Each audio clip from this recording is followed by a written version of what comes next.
Olá, meus amigos, estamos de volta, Fábio Roque, estamos aqui comentando a lei anticrime, o pacote anticrime, é a lei 13964 de 24 de dezembro de 2019, que entrou em vigor no dia 23 de janeiro de 2020. Esse é o nosso 18º vídeo, então se você não viu os vídeos anteriores, aconselho que dê uma olhada, estão todos disponibilizados aqui no nosso canal no YouTube, tá bom? Bom, meus amigos, olha só. No último vídeo, nós começamos a comentar as mudanças promovidas pela lei anticrime no tema prisões. E aí eu dizia no último encontro que iríamos segmentar esse tema em 3 vídeos, senão ficaria um vídeo muito extenso. E no vídeo anterior, nós comentamos as mudanças promovidas na questão da prisão preventiva, sobretudo no que tange ali, meus amigos, a questão da impossibilidade de o juiz decretar a preventiva de ofício, é uma novidade aí da lei anticrime, lei 13964, porque antes o juiz podia decretar a preventiva durante a fase de processo de ofício, durante a investigação já não podia desde 2011, com a lei anticrime ele já não pode decretar a preventiva de ofício hora nenhuma. E também outra mudança que a gente comentou no último vídeo foi a necessidade de o juiz reapreciar a presença dos requisitos da preventiva a cada 90 dias. Hoje, dando continuidade, a gente vai falar da audiência de custódia. Olha, em verdade, a audiência de custódia é uma mudança promovida pela lei anticrime, que é uma novidade no nosso CPP. O CPP ele não previa audiência de custódia. Mas aí eu quero que você lembre que a audiência de custódia já estava presente no nosso ordenamento jurídico. É sobre isso que a gente vai falar no encontro de hoje. Aí eu quero que você lembre o seguinte, olha, a audiência de custódia não estava em lei, não estava no CPP, não estava na legislação extravagante, mas ela estava prevista na Convenção Americana de Direitos Humanos. É o Pacto de São José da Costa Rica. E o Brasil, como nós sabemos, aderiu a esse pacto. O Brasil aderiu a essa Convenção Americana de Direitos Humanos.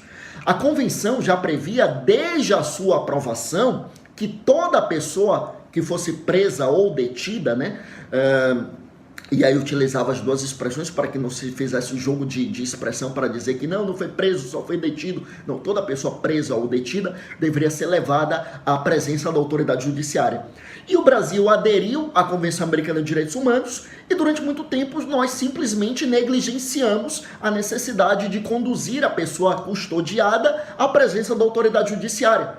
Nós sempre utilizamos aqui no Brasil, o argumento era um argumento que foi encampado pelos tribunais superiores, nós fazíamos o discurso de que, como no Brasil toda pessoa presa já era conduzida à presença da autoridade policial, então ela já era levada à presença de uma autoridade pública e depois o auto de prisão em flagrante ele era submetido à presença da autoridade judiciária, então que não haveria a necessidade de conduzir o preso para a autoridade judiciária. Esse argumento valeu no Brasil durante muitos anos, até que em 2015 o Supremo Tribunal Federal disse não. O Pacto de São José da Costa Rica, né, ou seja, a Convenção Americana de Direitos Humanos, ingressou no ordenamento jurídico brasileiro com status, inclusive, de supralegalidade. É importante que a gente lembre isso. Lembra, se eu falo de tratados ou convenções internacionais que não versam sobre direitos humanos, o Brasil aderiu, passou pelo processo legislativo devido, vai ingressar no nosso ordenamento jurídico com status de lei ordinária. Lembrando, eu estou falando de tratados ou convenções que não versem sobre direitos humanos. Ingressam no ordenamento jurídico brasileiro com status de lei ordinária. Em se tratando de tratados ou convenções internacionais que versem sobre direitos humanos, aí a gente tem duas situações. Primeira situação, se o tratado ou convenção que verse sobre direitos humanos foi submetido ao processo legislativo da emenda constitucional, ou seja, passou ali pela deliberação das duas casas, a Câmara e o Senado, em 2 turnos e teve um quórum de 3/5 de aprovação em cada uma das casas, em cada um dos turnos. Nesse caso, o tratado ou convenção que verse sobre direitos humanos ingressa no ordenamento jurídico brasileiro com status de emenda constitucional. E o que acontece com tratados ou convenções como a Convenção Americana de Direitos Humanos, que versam sobre direitos humanos, mas que não se submeteram ao processo legislativo das emendas constitucionais?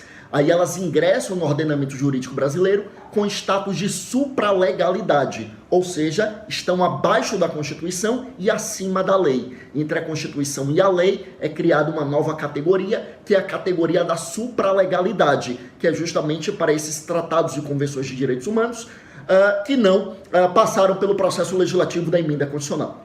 Então, o Pacto de São José, a Convenção Americana de Direitos Humanos, ingressa no ordenamento jurídico com status de supralegalidade. Então, a rigor, a gente não tinha previsão em lei para audiência de custódia, mas a gente já tinha a previsão da audiência de custódia com status de supralegalidade, ou seja, acima da lei.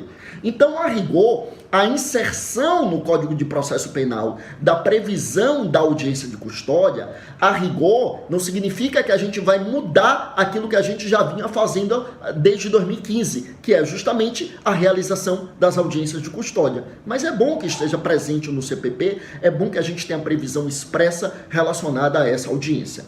Vou fazer alguns comentários. Como é que se dá a audiência de custódia? Primeiro, qual é a finalidade dela? Toda pessoa presa é conduzida à presença da autoridade judiciária com duas finalidades, meus amigos. Primeiro, aferir a legalidade da prisão. Segundo, aferir a necessidade ou desnecessidade da continuidade da prisão. Ou seja, saber o que será feito ali a partir da audiência de custódia. Bom, a partir daí é necessário que a gente compreenda que na audiência de custódia, vamos imaginar uma prisão em flagrante. Olha, a audiência de custódia não é só para prisão em flagrante, tá? O juiz decretou uma preventiva, aí decreta a preventiva.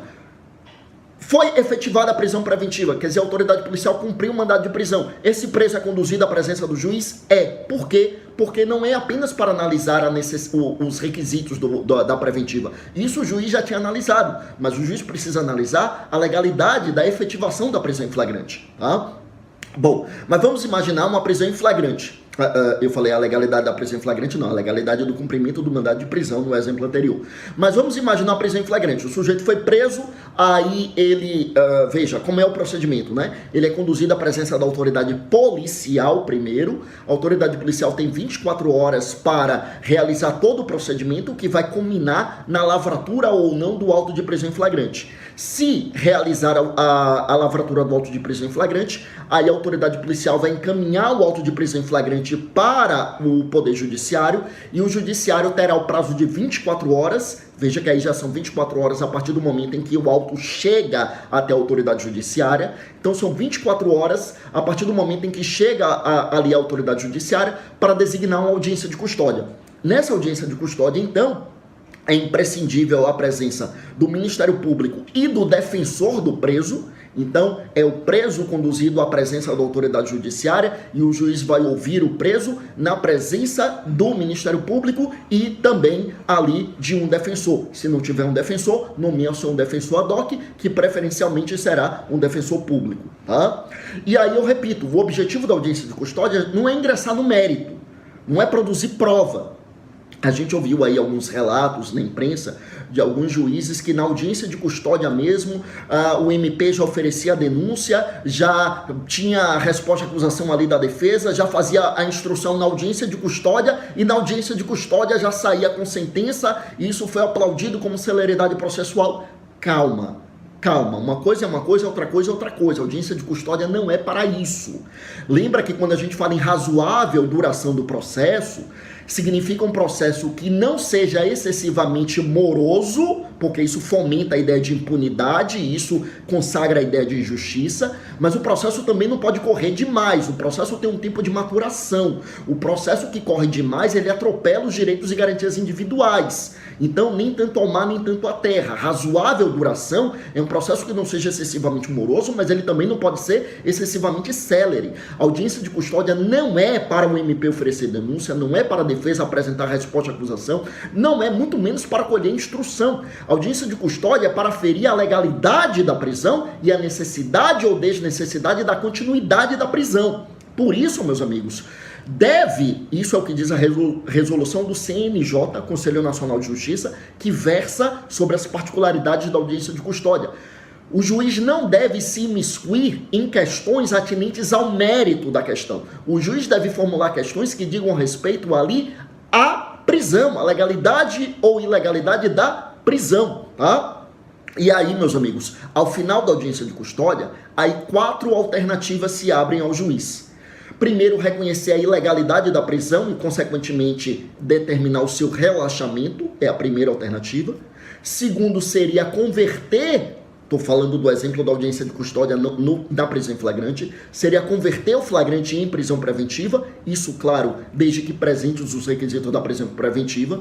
Terceiro lugar, seria conceder a liberdade provisória com ou sem fiança, a depender do caso. E, em quarto lugar, adotar as medidas cautelares alternativas à prisão, as medidas cautelares diversas que estão ali dos artigos 319 e 320 do Código de Processo Penal, tá? Então, a isso se destina a audiência de custódia. Bom, é importante lembrar, esse é o nosso, repito, 18º vídeo, e a gente já gravou 2 dos 17 vídeos anteriores, foram destinados a comentar as decisões, primeiro do ministro Dias Toffoli e depois do ministro Luiz Fux, né, que proferiram aí decisões liminares no bojo de ações diretas de inconstitucionalidade que foram ajuizadas. E aí é importante que se diga que a decisão do ministro Luiz Fux, ele suspendeu um parágrafo do artigo 310, né, da nova redação que seria dada pela lei anticrime, que era o dispositivo que dizia que se a audiência de custódia não fosse realizada no prazo de 24 horas,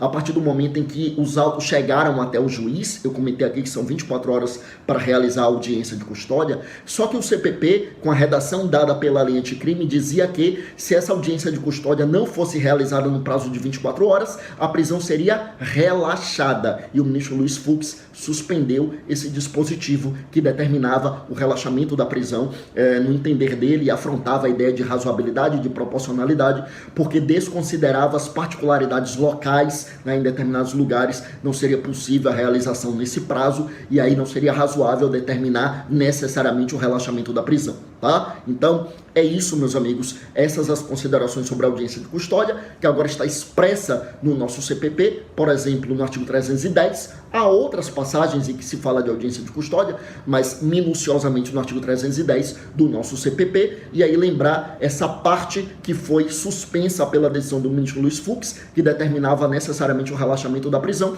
quando a audiência não era realizada no prazo de 24 horas, contados a partir do momento em que o auto de prisão em flagrante chegava para o Poder Judiciário, tá bom? Esse foi o nosso segundo vídeo sobre o tema das prisões no CPP. No próximo vídeo a gente vai falar ainda sobre esse tema, tratando do polêmico artigo 492 do CPP, tá?